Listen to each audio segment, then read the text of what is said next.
Then item 23, consider approval for UIL exemption of locally approved advanced courses. Need that was wonderful.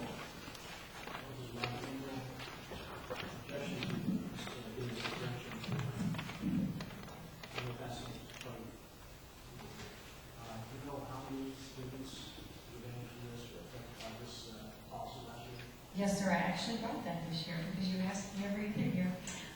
At Elsick High School, we approved 19 waivers. At Hastings High School, 30 waivers. Kerr High School, 17. Taylor High School, 16. Hastings 9th Grade Center, 3. And the Elsick 9th Grade Center was included with Elsick members for a total of 85 the entire school year.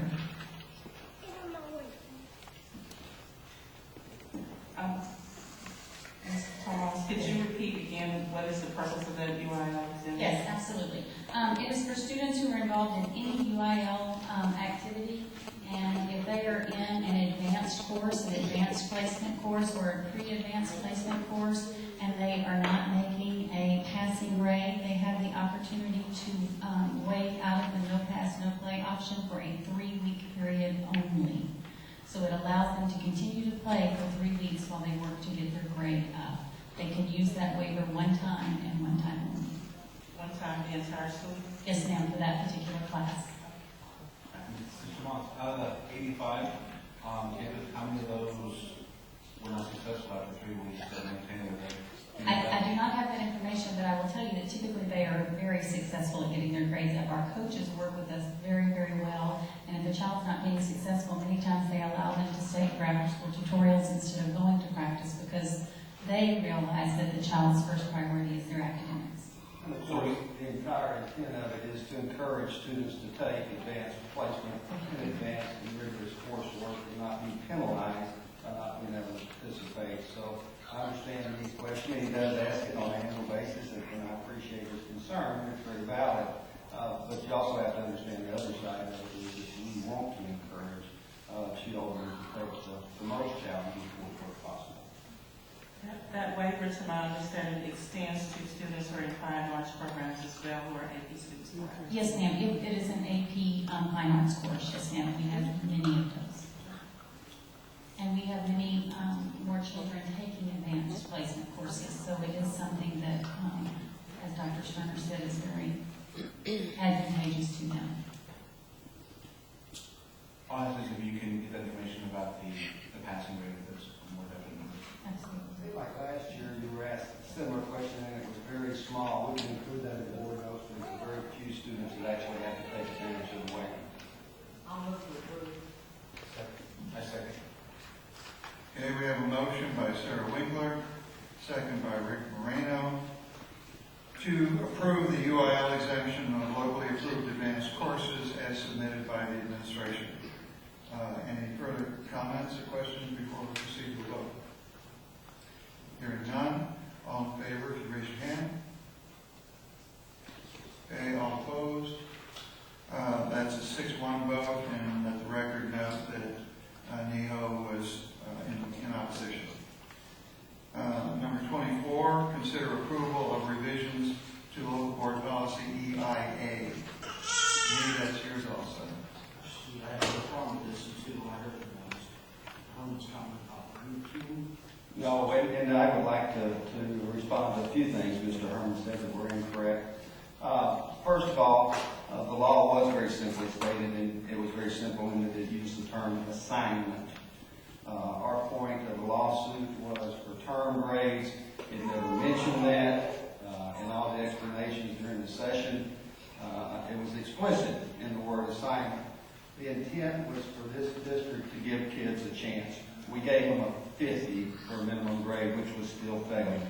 It gave a child an opportunity to continue to try. Yes, the judge didn't see it that way, and that is why we are changing our policy this evening. We are taking the advice of the Association of School Boards after that. I do think that there are some other districts that are considering going through the appeal process, but as I communicated in board notes immediately following that finding by the judge is that we are proceeding by changing this policy, and the first step is what we're doing this evening. So we are not we're changing our policy to reflect that minimum grades will not be given, and that we're also going to be communicating to teachers through principals that a child that does have a failing grade below 50, that students are given an opportunity for makeup work, and the teacher does everything possible to contact that parent to make sure that child improves that grade. Before I approve, motion to approve this revision to the board policy. I have some comments, but I'll second it, but I'll ask questions. Gina, could you tell me how we're going to communicate to the teacher? I would like them to say they shall retest and they shall give makeup tests. Yes, ma'am. I can tell you what our plan is. Our plan is we have a meeting set with all principals next week, and our plan is to visit with principals about what some overarching guidelines should be. And in our discussions, we're talking about what a teacher will do, what the student will do, and what the school will do when any child's assignments, tests, and any averages are less than a 69. And we also want to talk about what teachers' responsibilities are in notifying parents, like Dr. Sterner said. Also, we want to talk about what teachers are going to do and what the campus is going to do when students fail. So what will that response be as far as making up work, as far as providing tutorials, any of those types of opportunities that will be provided. Also talk about a minimum number of assessments that are given, because many times when only one assessment is given, that's very difficult for a child to have a passing grade due to one grade that is not good. Talk about the number of major grades versus the number of minor grades, and describe options for students to demonstrate mastery of a subject, because there are many different ways for a child to demonstrate that they do have a knowledge of the content that is there. So our plan is to ask principals to work in their respective groups, our elementaries, our middle, and our high schools, because in many situations that discussion may be a little different. And then they will come away with our general grading policy guidelines, and they will take those back to their campuses where they may develop more stringent guidelines on that campus that they will then communicate to parents through their newsletters and with their handbooks on their campuses. So we do have every intent to ensure that students are successful in school. That was always our goal. It will continue to be our goal. As teachers, what we want is for kids to be successful, and it is our job to teach them. And if they're not learning, we're not doing a very good job of teaching. So we're going to ensure that that practice continues and that kids continue to be very successful. I know most of our teachers do give makeup work, but there are some that don't. And I'd like to make sure that we have safety net there where they do have to do that. Absolutely. And I believe that all of our principals, we have talked about this throughout, and I think that all of them agree with that.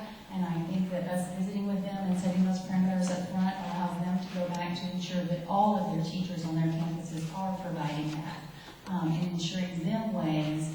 Many of our principals do an absolutely outstanding job of looking at teacher failure rates to ensure that kids are doing a good job, and when they're not, we have many resources that we can